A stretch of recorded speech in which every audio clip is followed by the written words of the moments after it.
My wife faked an affair, just to see if I still cared. But when I found out who helped her plan it, everything in our marriage exploded. You won't believe how far they went, or how close I came to walking away forever. My wife used to be the kind of person who hated drama. She liked quiet weekends, candles, true crime podcasts, and making little lists on pastel-colored notepads. We'd sit on the couch watching terrible reality shows and joke about how ridiculous the couples were. We were stable, comfortable, boring in the best way. Or at least, I thought we were. Then her friends got divorced. It started innocently enough. One of her college friends, Gina, split from her husband after 10 years. He just stopped trying, she told my wife over wine one night. Another friend, Rachel, left her fiancé because he never listened. I remember my wife coming home from those hangouts a little more restless than usual. She'd kick off her shoes and sigh a little louder, scroll through her phone longer. I thought maybe it was just secondhand stress, being around friends going through tough stuff. I didn't realize those conversations were planting seeds. It was around our anniversary when things got weird. We were planning a small weekend getaway, nothing big, just 2 nights at a cabin with a fireplace. I thought we were good. I'd even ordered her favorite wine to be delivered there ahead of time. That's the kind of husband I am, or try to be. Then, out of nowhere, she started acting off, distant. She'd go to bed with her phone, angle it away from me like I wasn't supposed to see it. I'm not the jealous type, but even I could tell something was up. When I asked her what was wrong, she just said she was tired from work, so I let it go. Stupid, I know. A few days later, she left her phone on the counter while she was in the shower. It buzzed, group chat with the name Freedom Squad. I didn't mean to snoop, but my gut said something wasn't right. I glanced, and that's when I saw it. One message from her friend Gina said, "So did you do it yet? Tell us everything." Another from Rachel, "But he'll freak. Men always do." Then my wife's reply, "Tonight. Wish me luck. I'm kinda nervous, but I think he needs the wake-up call." Wake-up call? I didn't know what that meant yet, but I knew it wasn't good. Later that night, she dressed up. Red lipstick, heels, the works. We weren't going anywhere. I asked her what the occasion was. She just smiled and said, "Can't a girl feel pretty around her man?" She leaned in and kissed me, but it felt weird. Off. Like she was performing. That's when she dropped it. "I have something to tell you," she said, her voice a little too casual. "I've been talking to someone. Just online. Nothing happened physically. But we've been connecting." I stared at her, speechless. My brain literally couldn't process it.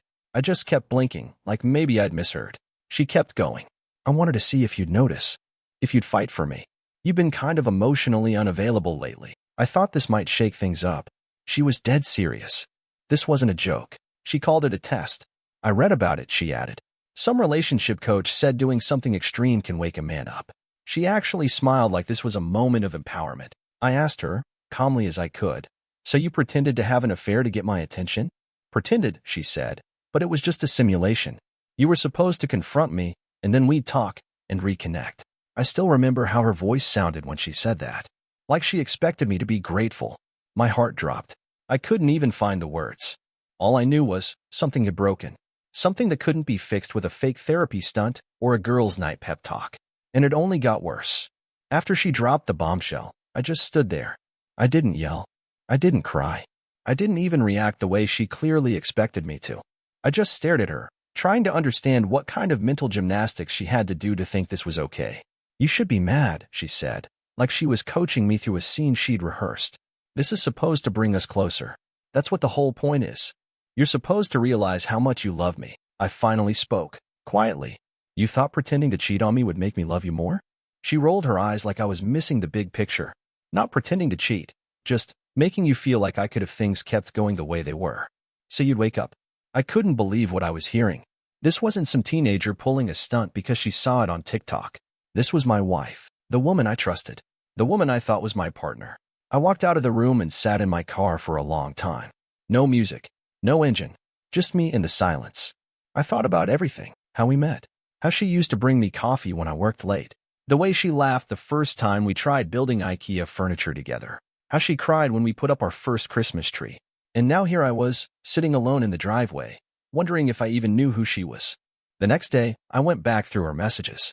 I wanted to understand what led her to this. And what I found made it so much worse. This wasn't her idea. It was Gina's.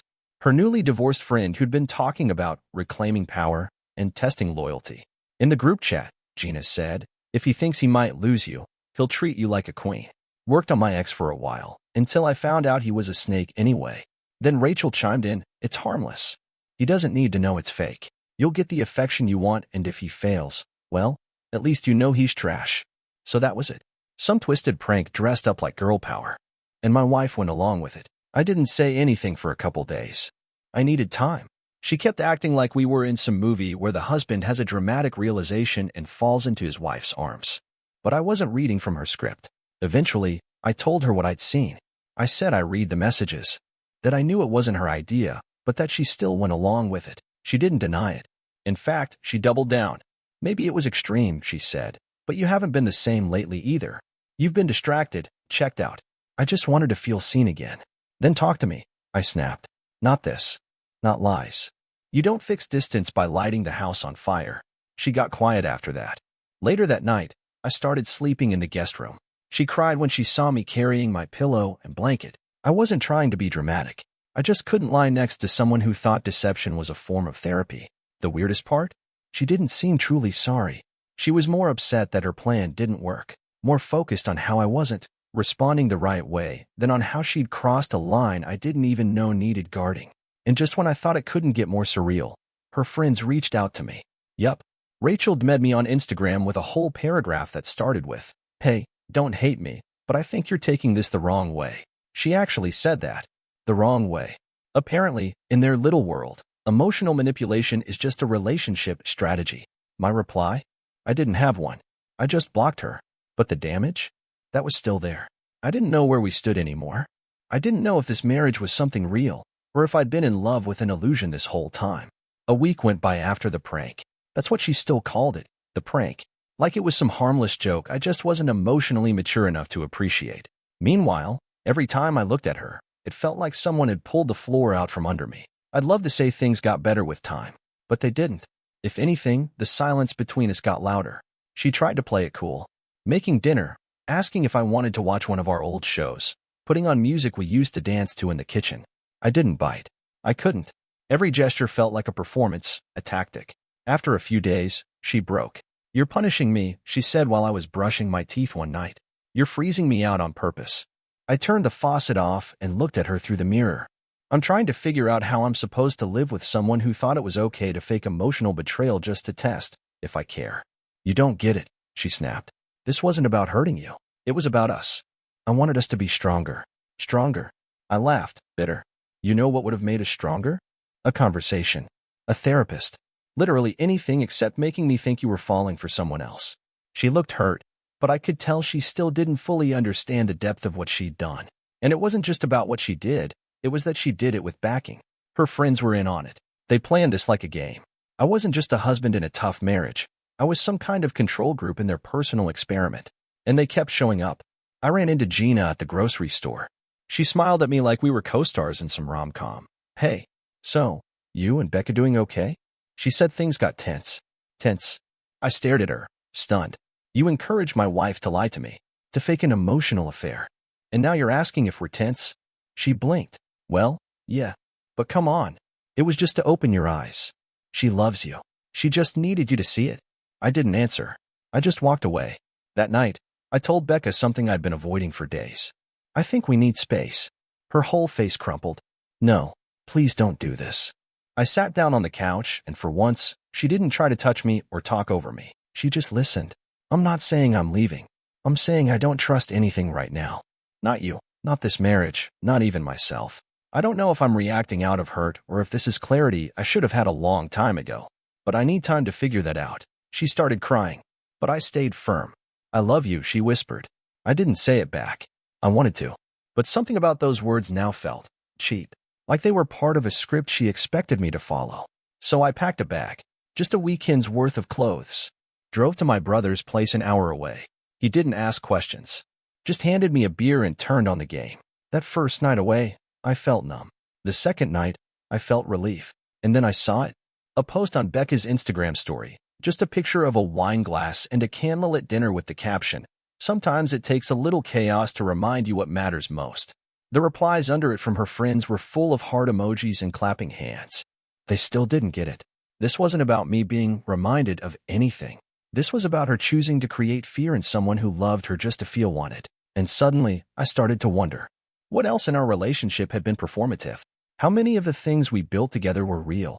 And how many were based on testing, pushing, performing? It was the first time I seriously asked myself, do I even want to come back? It's weird how quiet the world gets when you're sitting in someone else's guest room, staring at your half-unpacked duffel bag, and wondering if your marriage was ever as solid as you thought. I spent 3 days at my brother's place. He didn't push, just offered me a couch, a mini fridge full of cheap beer, and the kind of quiet only someone who truly gets you can offer. On the second night, he finally asked, "So, is it really that bad?" I didn't even know where to start.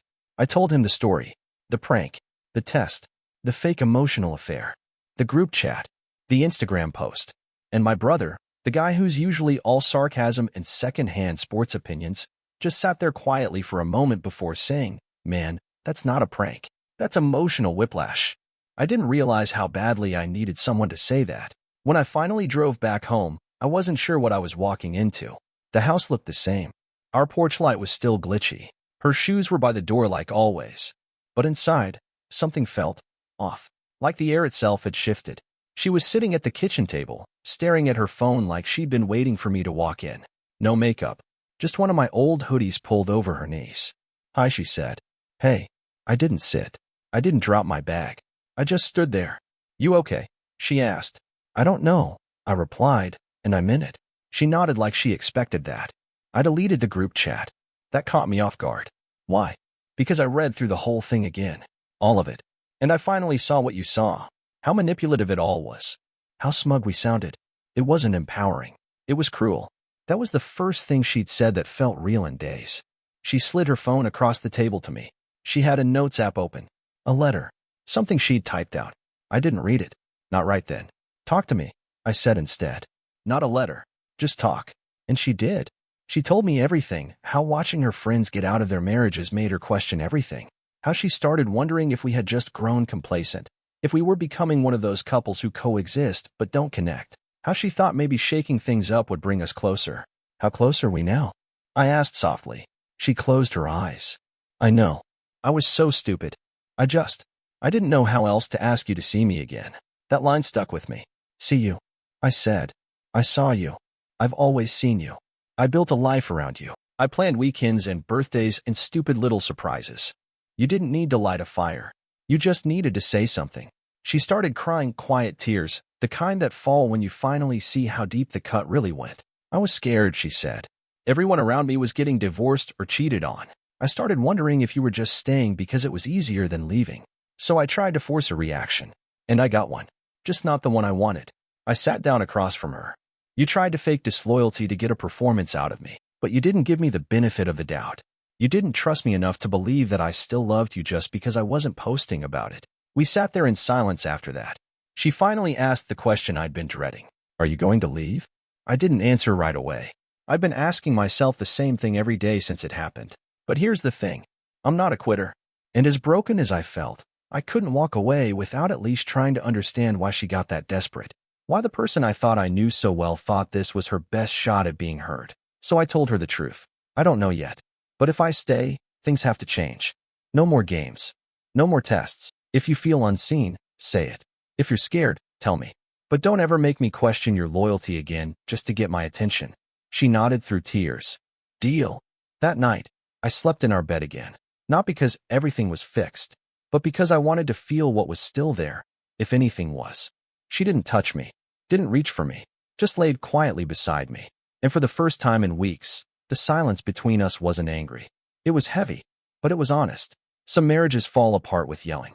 Ours cracked in the quiet spaces between what she felt and what she said. And now we had to decide if we could rebuild from there. In the days that followed, everything felt fragile, like walking on glass barefoot, knowing one wrong step could break the whole thing open again. We were tiptoeing around each other, careful with our words, both of us scared to be too honest and too afraid not to be. But something had shifted. Maybe it was that moment of mutual exhaustion at the kitchen table, or the way she didn't flinch when I said I didn't trust her. Whatever it was, we both stopped pretending. We started having real conversations. No defenses. No carefully chosen phrases designed to keep the peace.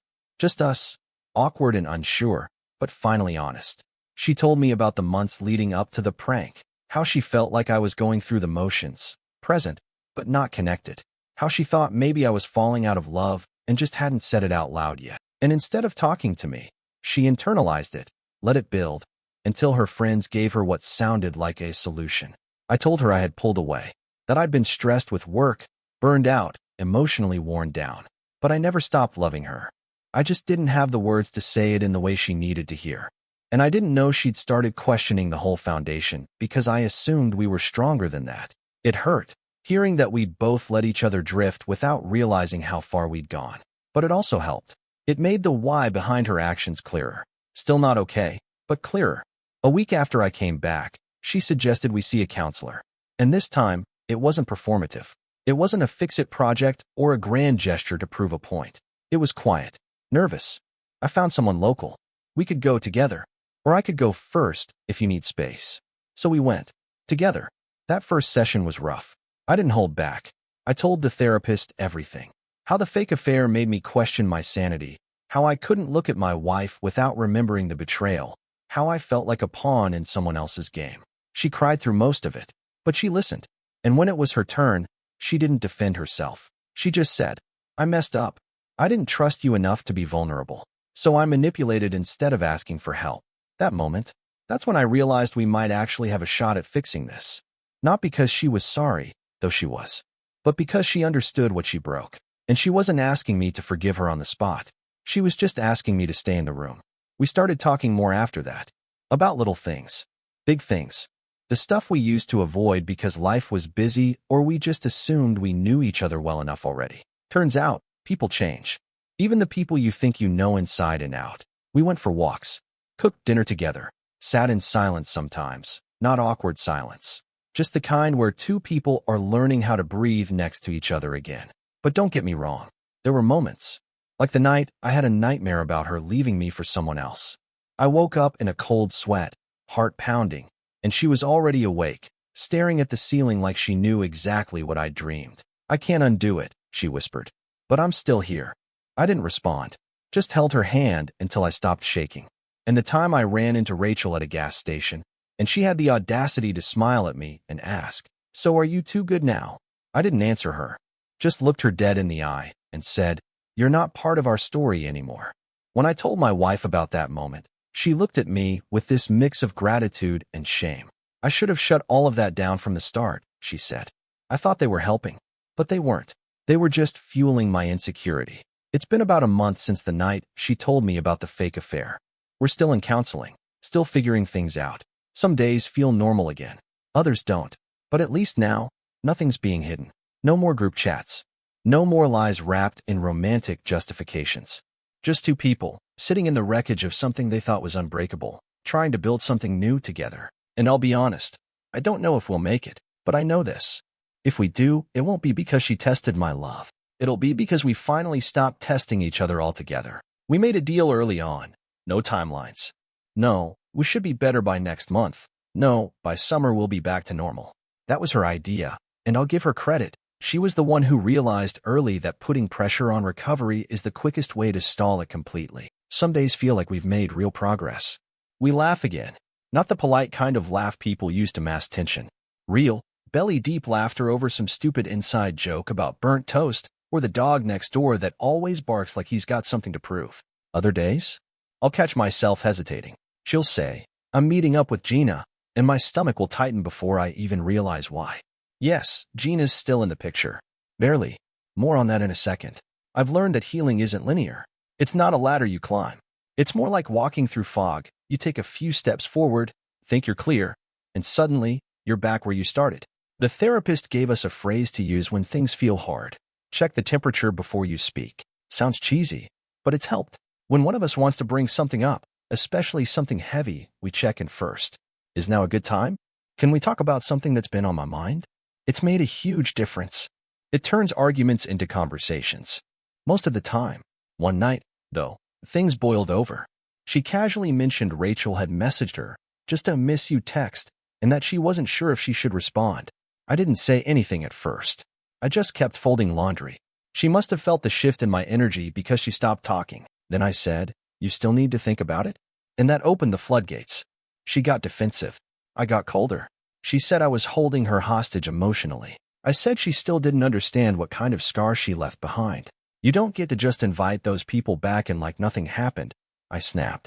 They helped you destroy something I loved. Her voice cracked when she said, it wasn't about them. It was about me. My fear. My insecurity.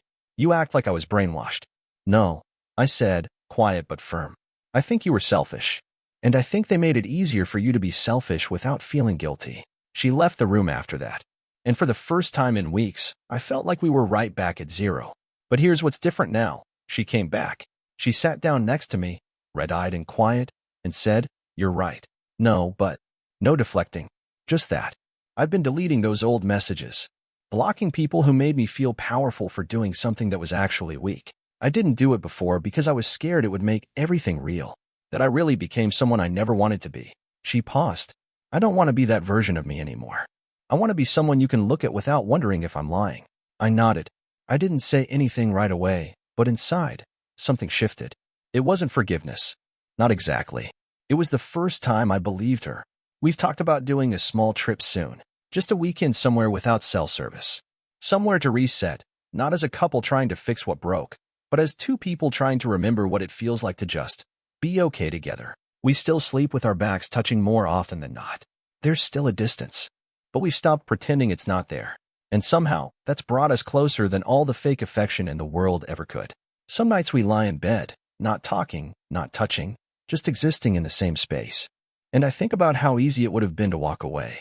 How tempting it still is, sometimes. But we're still here. And for now, that's enough. We ended up taking that trip. Just 2 nights in a tiny cabin off a dirt road with no Wi-Fi, no TV, no distractions. It felt like breathing in a place that hadn't heard our story. We packed light, some snacks, 2 books we never touched, and one shared promise. No heavy talk, no dissecting the past, just us. The first night, we played cards by lantern light like we used to back in our early dating days when we couldn't afford much more than cheap pizza and a deck of cards.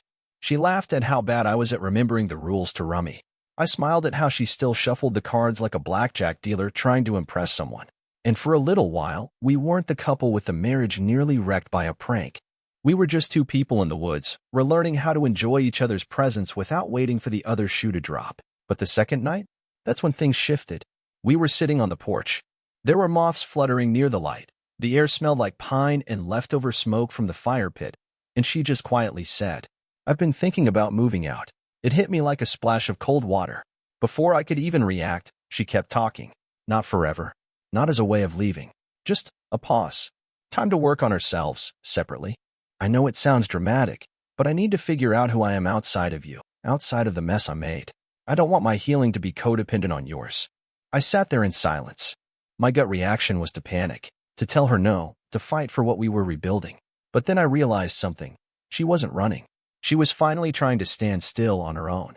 I asked her, does this mean you're giving up on us? She shook her head. No, I think it's how we might save us. I didn't sleep much that night. I lay there, staring at the ceiling beams, wondering how much distance love could survive. Wondering if stepping away was a sign of maturity or a slow, polite way of walking toward the exit. But when we got home, she didn't pack a bag right away. She started looking at short-term rentals, journaled a lot, made a list of what she wanted to work on alone. Boundaries, trust, self-worth that didn't depend on attention or affirmation from anyone, especially me. She told me she was tired of performing for the people around her, including her friends, especially Gina and Rachel. I didn't ask her to cut them off. She just did. She called me one afternoon and said, I unfollowed all of them, blocked the group chat. I needed to stop holding on to people who cheered for the version of me I don't want to be anymore. That was the first time I cried. Not because I was sad, but because I knew, right then, that she was serious about changing. Really changing. The following weekend, she moved into a furnished guest house a few blocks away. We agreed on one night a week to see each other. No pressure, no forced intimacy. Just dinner, a walk, a conversation, if we wanted. And the weird thing? I didn't feel abandoned. I felt understood. We still text, still send each other random pictures, a funny sign, a dog that looks like ours, a half-burnt grilled cheese. We're still us, just with a little more air between the puzzle pieces. And you know what? Some of that air has been good. I started journaling, something I haven't done since I was a teenager. I go for runs again. Not because I'm trying to look better or prove anything, but because I like how clear my mind feels after a few miles. She's been reading more, drawing again, going to therapy on her own. Sometimes I wonder what people would say if they knew the real reason we took space. Most couples don't come back from something like this. And maybe we won't either. But we're trying. Not blindly. Not desperately. But intentionally. Because love isn't just about staying. It's about knowing why you're staying. And for the first time in a long time, we're starting to remember. It's been 3 months since she moved into that guest house. And in a strange, quiet way, it saved us. We didn't rush back into anything. We let the space breathe. We let each other breathe. And little by little, something began to rebuild. Not the same structure we had before, but something more honest, more human. Less shiny, maybe, but stronger at the foundation. She came over one Sunday evening, nothing special, just takeout and a dumb movie we used to love. After the credits rolled, she didn't rush to leave. We sat there, side by side, like two people who'd been through something unspoken and survived it by learning to shut up and listen. Then she turned to me and said, "I found a new place." My heart dropped for a split second until she added, "It's just smaller, cheaper. It's temporary. I don't want to sign a year lease." "Why not?" She looked at me, that kind of look you feel more than see. "Because I think I'm coming home soon." I didn't say anything, just nodded. Not because I was unsure, but because I knew what came next mattered. We spent the night talking, not about the past, not even about the future. Just about now. About what home means, and what we both wanted to feel like if we were going to live in it together again. There were no promises, just intentions. She moved back in last week. No social media post. No dramatic moment. Just a quiet morning where she carried in 2 boxes and said, "I didn't bring everything. Just the things I know still belong here." Her side of the closet is still half empty. We both decided to take it slow. There are no hard labels. We still go to counseling. We still give each other space. Some nights we sleep wrapped up in each other, and some nights we just share silence. And that's okay. I don't trust her like I used to, not blindly. But maybe that's a good thing. Maybe love without honesty isn't really love at all. Maybe what we're building now isn't about being perfect or impressive or proving anything to anyone. Maybe it's just two people saying, "Let's keep showing up, even when it's hard." She hasn't spoken to Gina or Rachel since the day she moved out. She says their voices don't belong in our story anymore. And honestly, neither does the version of us that thought we had to test love to prove it existed. This version of this bruised, slow-moving, deeply flawed version, it's real. And I'll take real over perfect every single time. We still mess up, still misread each other, still get tired. But now when she says, "Hey, can we talk?" I know she means talk. And when I say, "I need a minute," she gives me space without making it a personal failure. It's quiet, this life, but it's ours again. And for now, that's more than enough.